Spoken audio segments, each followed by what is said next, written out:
Muy bien, ¿cómo estáis? Bienvenidos, bienvenidas, bendiciones. Bueno, tenemos un título y un poquito, digamos, estrambótico, ¿no? Sábado o domingo. Viene porque con todas las personas que hablo, a menudo, casi todos los días y todo, eh, trato de aprender algo de ellos y casi siempre.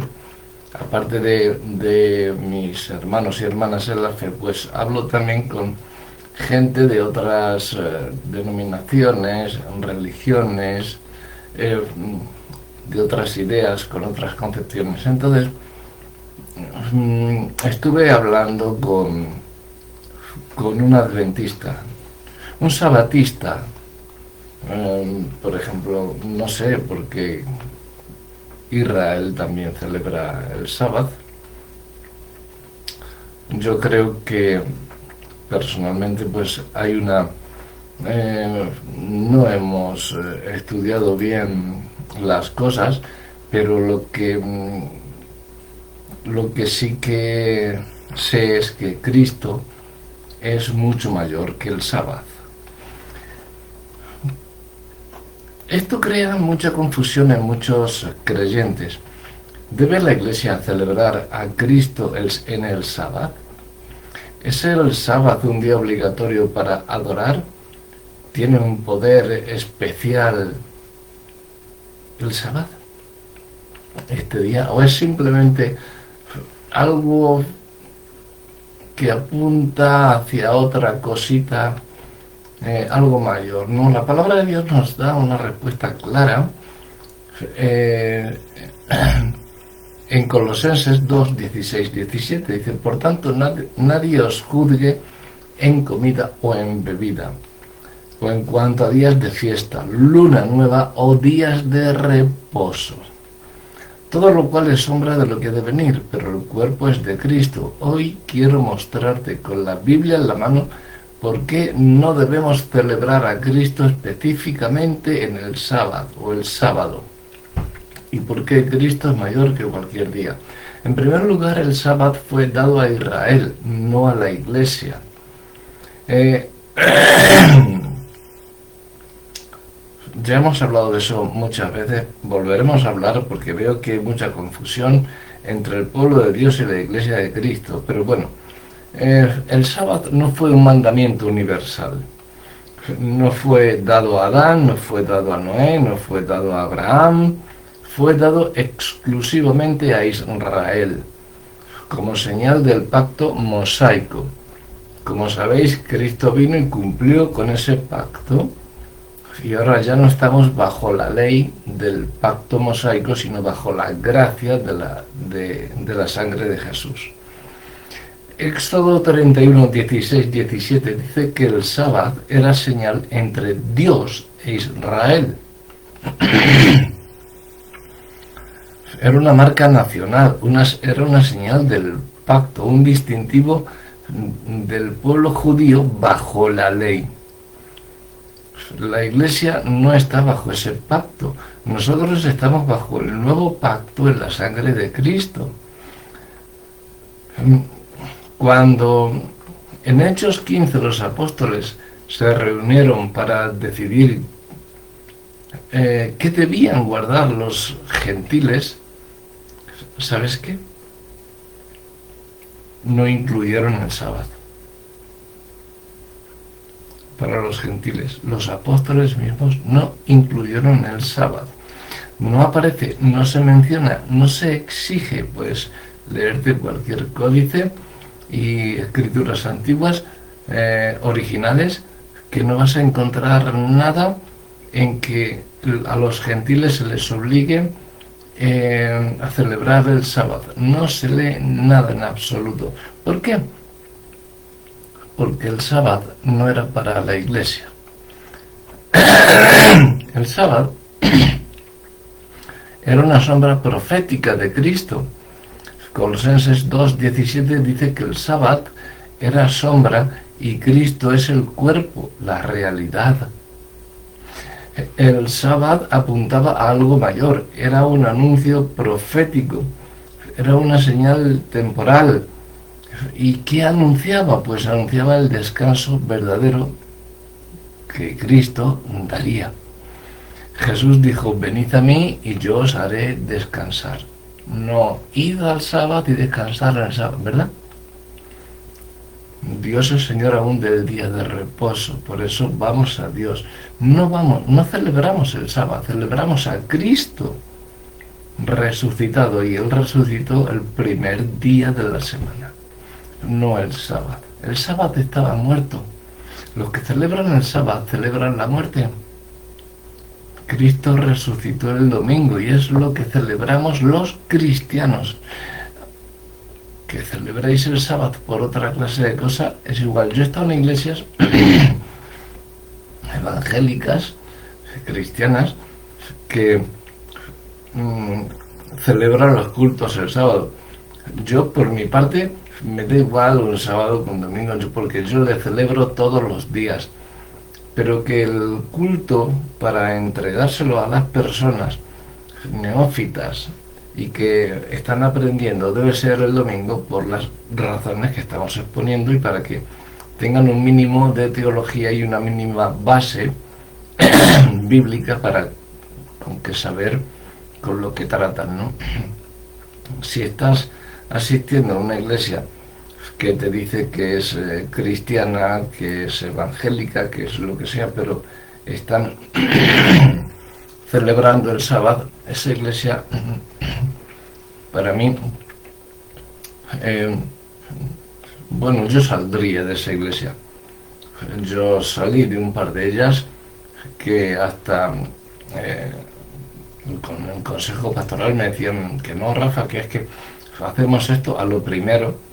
Me decían, hacemos esto por democracia, porque todo el mundo pues está aquí y le viene mejor que se haga el sábado por la tarde y no el domingo por la mañana, porque el domingo le quieren libre para la familia. ¿Qué? O sea, ¿qué tiene que ver que se haga un domingo por la mañana? Y si se hace el domingo por la tarde, tienen toda la mañana para estar con su familia. El sábado tienen también todo el día para estar con su familia. ¿Por qué estáis diciendo tanta tontería? Que si democracia... Lo primero, una iglesia no es democracia. Una iglesia es teocracia. Es todo bajo la orden de Dios. Entonces el descanso no es un día, el descanso es una persona. El descanso es Cristo. Celebrar a Cristo en el sábado es como si ese día tuviera poder espiritual o tuviese algo especial. Es como abrazar la sombra en vez de abrazar la realidad, teniéndola al lado. Es como seguir mirando la foto cuando la persona está contigo a tu lado. La sombra no es mala, pero ya no es necesaria, ¿no? Fue en su tiempo, se celebraba en sábado, fue la orden de Dios al pueblo judío, pero es que los mismos judíos no dijeron nada a los gentiles, a los cristianos de la iglesia cristiana, no dijeron nada sobre el sábado, ni celebrar siquiera. El nuevo pacto libera de esa obligación, de esos días especiales y de muchas fiestas que tienen los judíos. No tenemos que tenerlas los cristianos, ni símbolos, ni banderas, ni nada parecido. Pablo fue muy claro en Colosenses 2:16, nadie os juzgue por días de reposo. Romanos 14:5 dice que uno hace diferencia entre día y día, otro juzga iguales todos los días. Gálatas 4:10 al 11 dice, guardáis los días. ¿Sabes qué significa esto? Que cuando un creyente empieza a depender de un día en concreto para sentirse espiritual, está retrocediendo en la gracia, porque solamente eres espiritual ese día, los demás días, a saber por qué te da ser. El Evangelio no es ningún calendario. El Evangelio es una vida entera aquí y una vida eterna. Cristo no vino a santificar un día, Cristo vino a santificar un pueblo. La iglesia primitiva no celebraba a Cristo en el sábado. Si el sábado fuera obligatorio, la iglesia primitiva lo habría guardado, ¿no? Pero no lo hizo. Hechos 27 dice que se reunían el primer día de la semana. 1 Corintios 16:2 dice que ofrendaban el primer día de la semana. ¿Por qué? Porque celebraban la resurrección, no la muerte. Dios es un Dios de vivos, no de muertos. Pero aún así el Nuevo Testamento no ordena un día obligatorio. Tú puedes celebrarlo en cualquier día. Pero siempre, claro, lo hacemos el domingo porque es cuando no se trabaja. El sábado tampoco se trabaja. Porque, no sé, ya es tradición de hombres que el fin de semana no se trabaje. Entonces, bueno, podemos...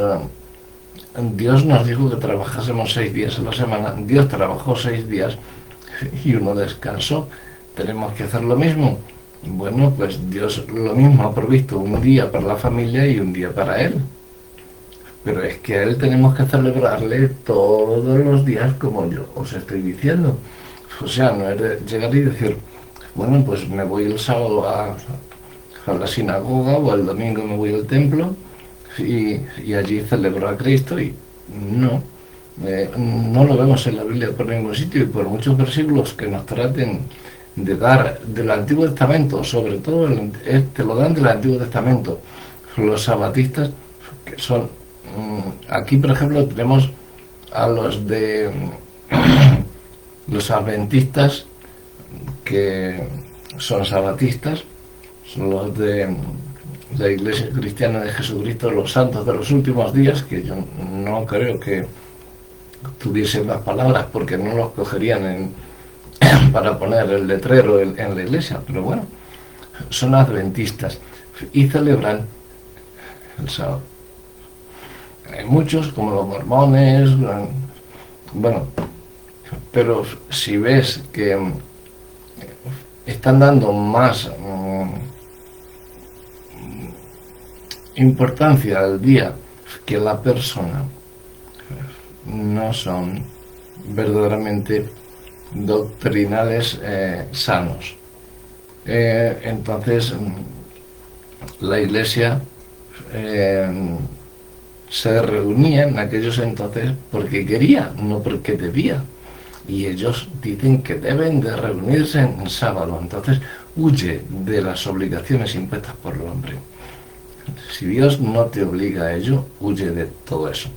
Es por convicción, no por imposición. Celebrar a Cristo solo en el sábado limita su gloria. Cristo no merece un día, Cristo merece toda la vida. Hebreos 13:15 dice: ofrezcamos siempre a Dios por medio del sacrificio de alabanza. Siempre, siempre. No un día, no un sábado, no un calendario. El Espíritu Santo no mora en nosotros un día en la semana. Mora en nosotros todos los días. El templo no es un edificio, el templo somos nosotros, su iglesia. Celebrar a Cristo solo en el sábado es reducir su gloria. Es limitar su obra. Es poner fronteras donde Dios puso libertad, construyó puentes, no muros. El sábado fue una sombra, una señal temporal, un anuncio profético, pero Cristo es la realidad. Cristo es el descanso verdadero. Cristo es el cumplimiento perfecto. Por eso no celebramos a Cristo en un día, lo celebramos en toda nuestra vida a lo largo de cada día. No vivimos en la sombra, vivimos en la plenitud del Hijo de Dios. Eh, Volvamos a Cristo de nuevo. Eh, si estás o te has criado, porque hay diferentes clases, unos que llegan, otros que se han criado en una iglesia sabática y están mamando del Antiguo Testamento, que ya Jesús ha cumplido con eso. Como historia tienes que estudiarlo, evidentemente, y tienes que predicar, y hay predicaciones del Antiguo Testamento y cosas que están vigentes, evidentemente que sí, pero el sábado no es una de ellas. Entonces, si tú estás comiendo de ahí, no te estás nutriendo bien del todo, porque los cristianos nos nutrimos del Evangelio, de la Biblia entera, porque la Biblia para mí es un evangelio, la Biblia es una buena noticia, la Biblia es la grata noticia de que Dios envía a su Hijo para redimirnos a todos y nos hace una historia para que sepamos desde dónde viene todo, que sepamos cuál es el devenir de todos los acontecimientos y que caigamos en la cuenta de que lo que estamos estudiando es la pura verdad y la realidad en concreto. Entonces no debemos de estar siempre en el Antiguo Testamento o siempre en el Nuevo Testamento, porque no son incompatibles. Toda la Biblia es cristocéntrica. Hasta Isaías hablaba de Jesús, Malaquías hablaba de Jesús, y Malaquías estaba hablando a su pueblo por boca del Señor, dándolo fuerte. Jeremías lo mismo, diciéndolos que no lo estaban haciendo bien, y Jeremías fue encarcelado, bueno, la mayoría de los profetas fueron asesinados, sí. Entonces, hay muchos, hasta que se han criado en iglesias evangélicas, pero no tienen la suficiente, son como la parábola del sembrador, que caen en la orilla, caen, y sí, de primeras viene la lluvia o el sol y crecen, pero como no tienen raíz, el viento sopla y los arranca enseguida. O viene el diablo y pum, y se los lleva enseguida porque no tienen fuerza, no están agarrados a la roca. Entonces viene el diablo y pum, y como el hombre que construyó su casa sobre arena, son derribados y son llevados por cualquier viento de doctrina. Entonces, lo que debemos de hacer es tener un poquito más de conocimiento bíblico. Oseas decía en su capítulo 4, el versículo 6, mi pueblo perece por falta de entendimiento, de conocimiento. Creo que muchas veces estamos tan equivocados y somos tan fanáticos, queremos llevar siempre la razón, que no escuchamos a la persona que tenemos delante. Puede ser sabatista, pero yo la escucho, porque puedo aprender de esa persona. Si veo que esa persona a mí no me escucha y no quiere aprender, hasta luego. Pero siempre hay un debate. Esa es la unidad que quiere Cristo. Esa es, si todos creemos en Cristo de verdad, ¿por qué tenemos que estar separados? ¿Por qué tenemos que tener 4.300 denominaciones? ¿Por qué? Pues porque Lutero y Calvino y compañía empezaron diciendo cada uno una cosa diferente. Y luego muchos creen que son los padres reformadores. Son los primeros que dividieron a la Iglesia. Bueno, los primeros fueron los católicos. Fueron los primeros protestantes, los católicos romanos. Y luego estos que derivaban de la religión católica vinieron a posponer y digamos, retirar cosas del catolicismo, haciendo ver que venían a la Iglesia de Cristo, pero a la misma vez dividiendo, porque hasta hoy en día sigue la Iglesia luterana, sigue la Iglesia calvinista.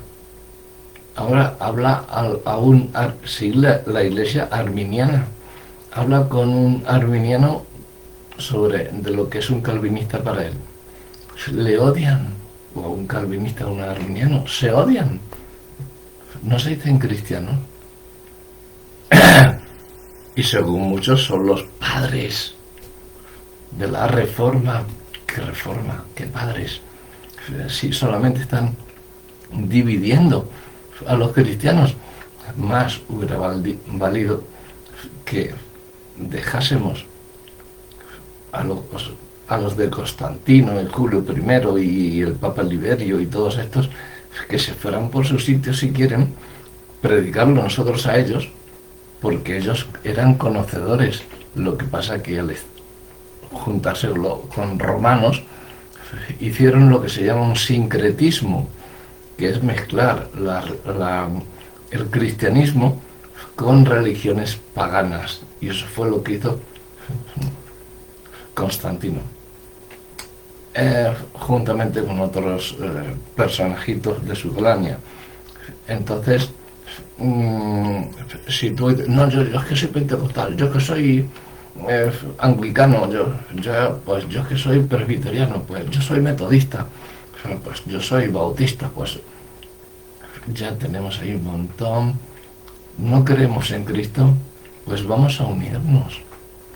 Cada uno tiene que tener evidentemente su mentalidad y su opinión, porque no somos robots, pero si creemos en Cristo y somos hermanos y hermanas, vamos a dedicarnos a orar unos por otros, y vamos a ver lo bueno que tiene mi hermano sabatista y vamos a ver lo bueno que tiene mi hermano pentecostal,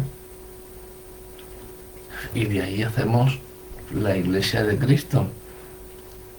¿Qué denominación tenía la Iglesia de Cristo?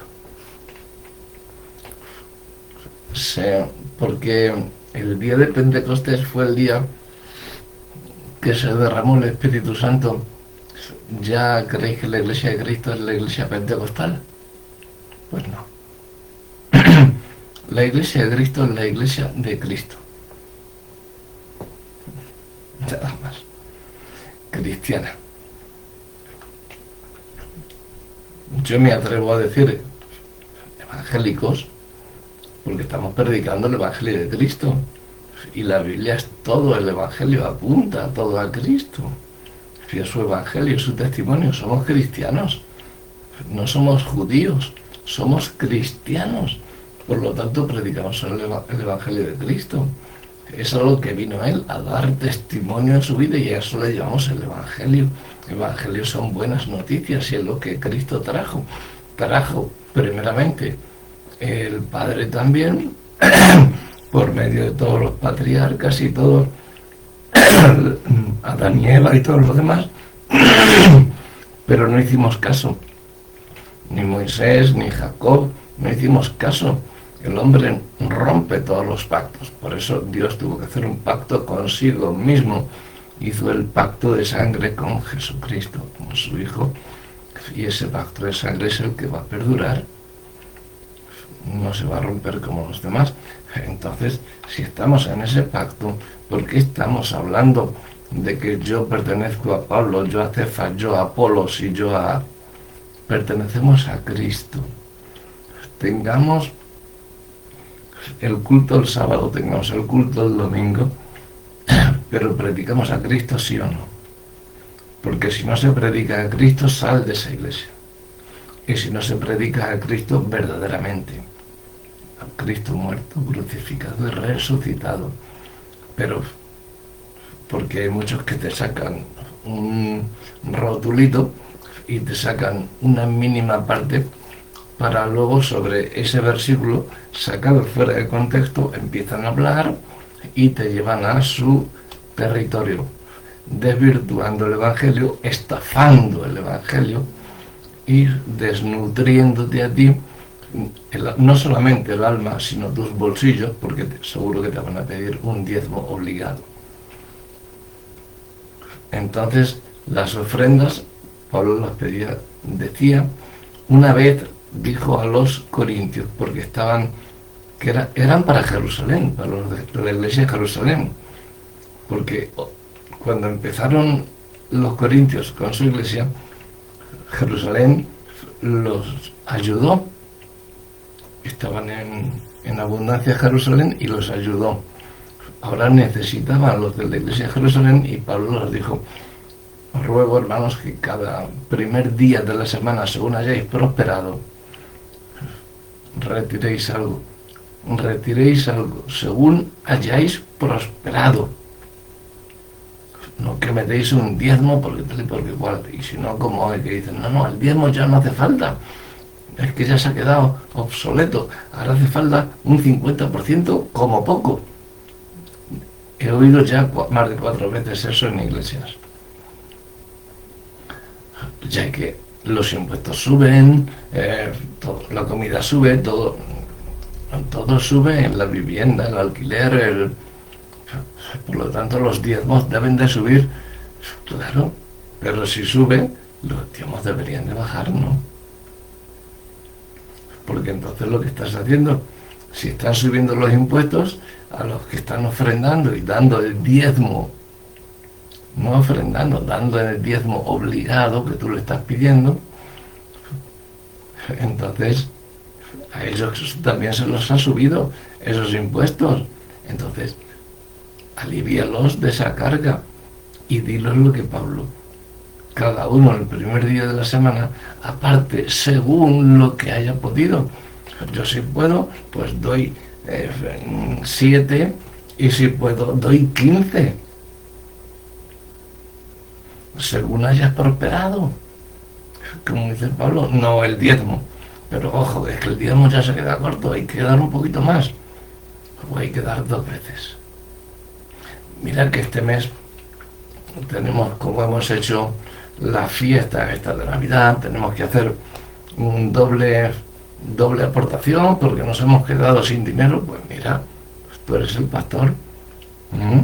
¿Tú crees que Cristo es nuestro proveedor? ¿O crees que somos nosotros los que debemos de proveer? Es entre todos, pero a la iglesia y al necesitado, no a ti. Hombre, no me seáis tan cínicos.